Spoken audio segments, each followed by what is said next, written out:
Good morning and welcome back to the morning commute with Hopi living in the city.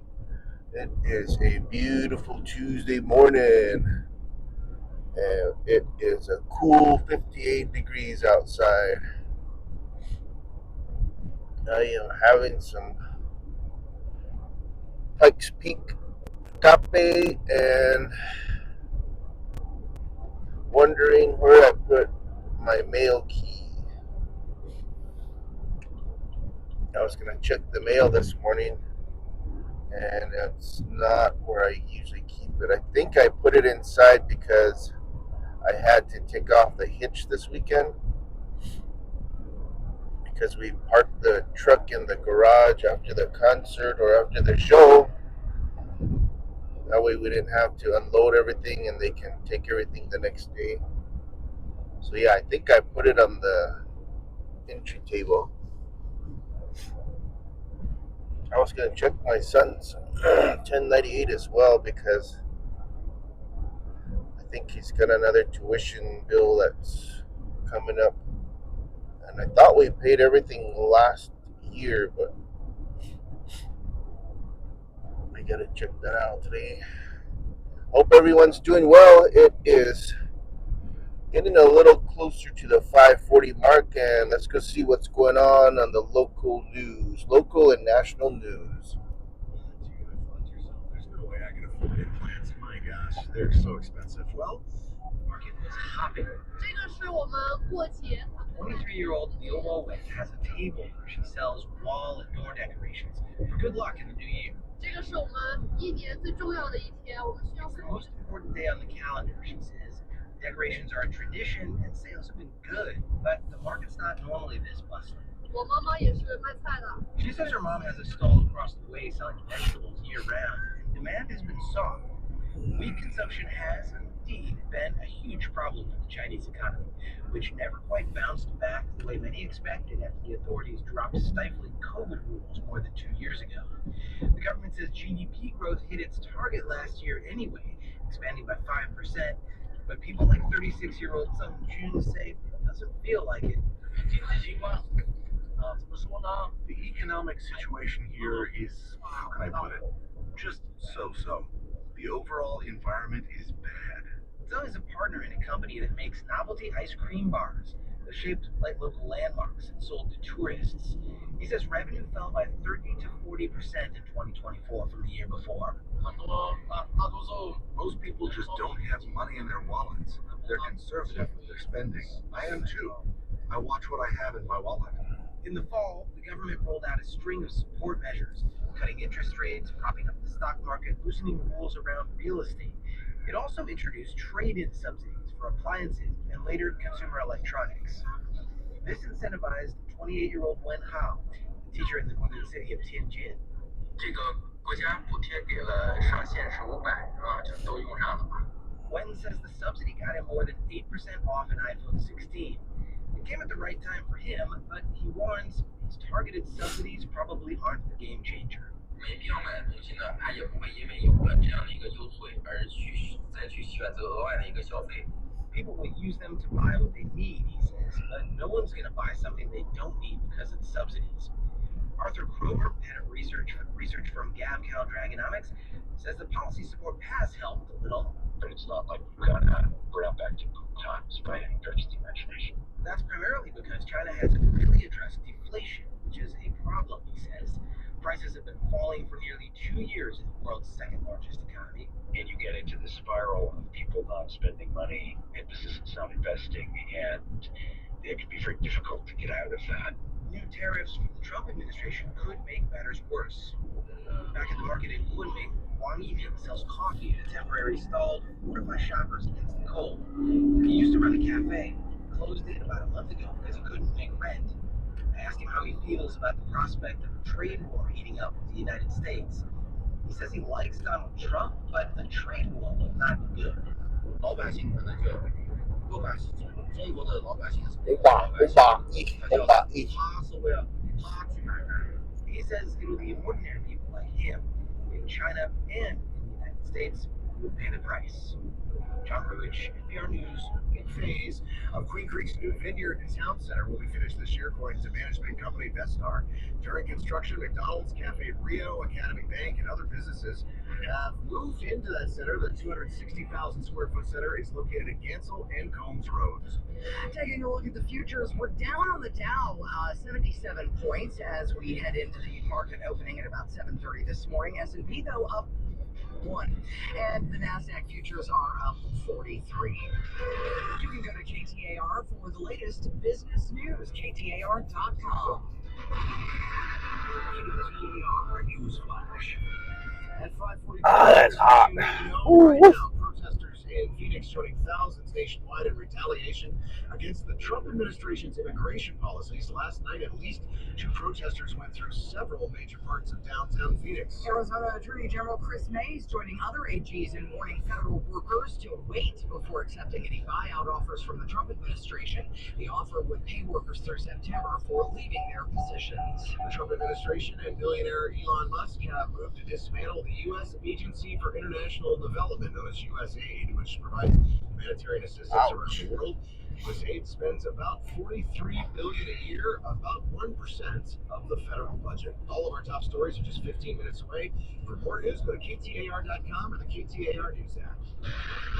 Now let's hit the roads with John Roller live in the Valley Chevy Dealers Traffic Center. Right now, LaDonna with crash working southbound I-17. This is actually going to be closer to Indian School Road, but there are several DPS troopers on the scene. You're going to see some flashing lights. And this is causing slowing starting at Northern. So if you are getting ready to start your day and head out the door, we'll keep an eye on this crash. It doesn't appear to be too serious, but Northern. Crash. On the right, we're seeing the slowing as well. Eastbound I-10, your point A is Dicer Road coming into town. Get some left here there at the 101 Owl for your transition to the eastbound I-10. Crash in the clearing stages, eastbound I-10, the inner loop right near Buckeye Road, west side of Sky Harbor Airport. And the one crash that started the morning off in Queen Creek, State Route 24 near Williamsville Road. That crash is in the clearing stages. John Roller, KTAR News. Here today with a high of 86 degrees. Your weather is brought to you by Howard Air. After both Canada and Mexico agreed to step up border security efforts, President Trump stopped threatened 25% tariffs on Mexican and Canadian goods from going into effect. Mexican President Claudia Sheinbaum agreed to send 10,000 soldiers to the border to prevent trafficking of fentanyl and other drugs. But the announcement from Canadian Prime Minister Pierre Trudeau about placing additional troops on their border and investing in drug prevention was almost identical to the announcement that they made back in December. So what are the metrics that will keep Trump from reactivating tariffs? ABC News White House correspondent Karen Travers is joining us this morning from the West Wing. And Karen, you asked that question of White House Press Secretary Caroline Leavitt. What answer did you get? She essentially said that they don't want to get ahead of negotiations that might be taking place over the next month. But I do think it's notable that she was speaking very broadly to saying he wants to see the, stop and pause and issues addressed with the flow of migrants and the flow of fentanyl. The president also talked at length about that in the Oval Office. But in terms of the details of that, like what do they actually want to see in terms of numbers as it relates to those two issues, we are not getting details yet from the White House. And it's hard to see what type of progress we get in a month's time to make a dramatic impact on those two issues. So, the sense is that there was certainly an effort to find an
over those days.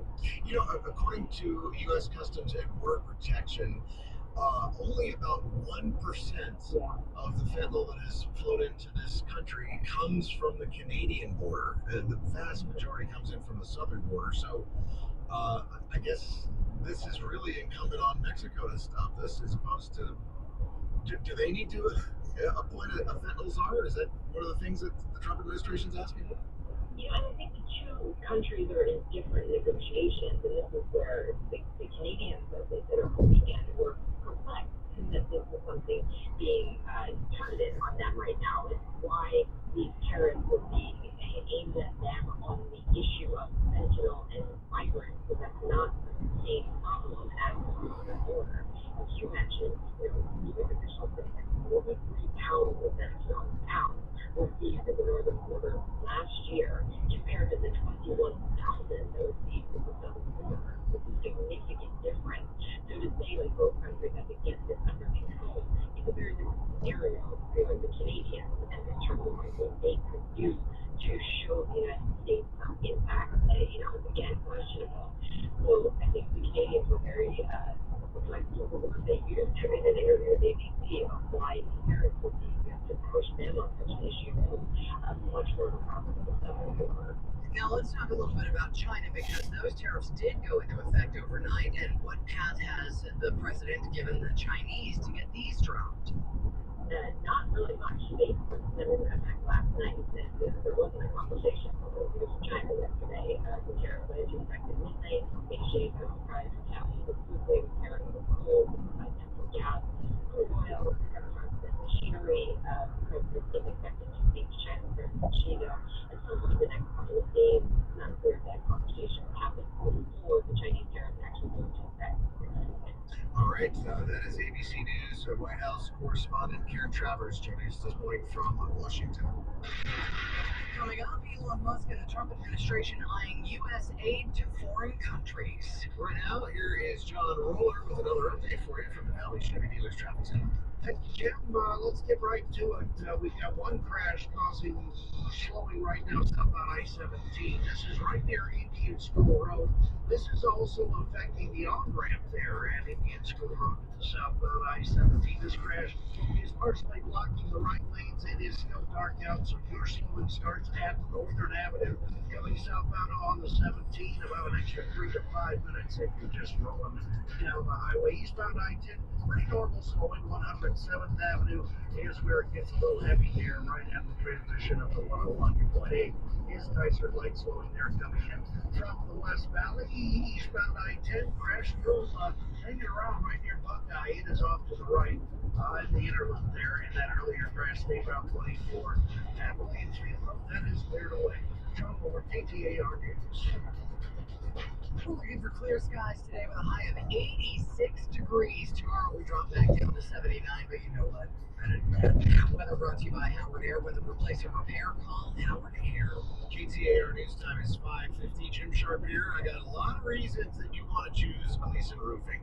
I did, and I couldn't be happier. The Gleason Roofing is a GAF Master Elite Contractor. Now, that is an old You scan rather than two, freeing up staff time, cutting waiting lists. I'm Rue Abbas at the BBC in London. And here in Phoenix, in the Sporting Edition, HCC. Warm temperatures continue highs mid-80s around the valley today. 86 the forecast time. Phoenix at 70 record after tying one at 86 yesterday. Right now, Sky Harbor checking in at 57 degrees at 5:52. China shows two could play at the tariff game. Marketplace Morning Report is supported by Palo Alto Networks. Palo Alto Networks delivers comprehensive cybersecurity protection while automating cyber defense. All right, everyone, you have a great day. Don't forget to hug your loved ones, and thanks for tuning in. You can see we had a couple crazy drivers that maybe should have left earlier, but let's just drive safely when you're going throughout the valley. See you later.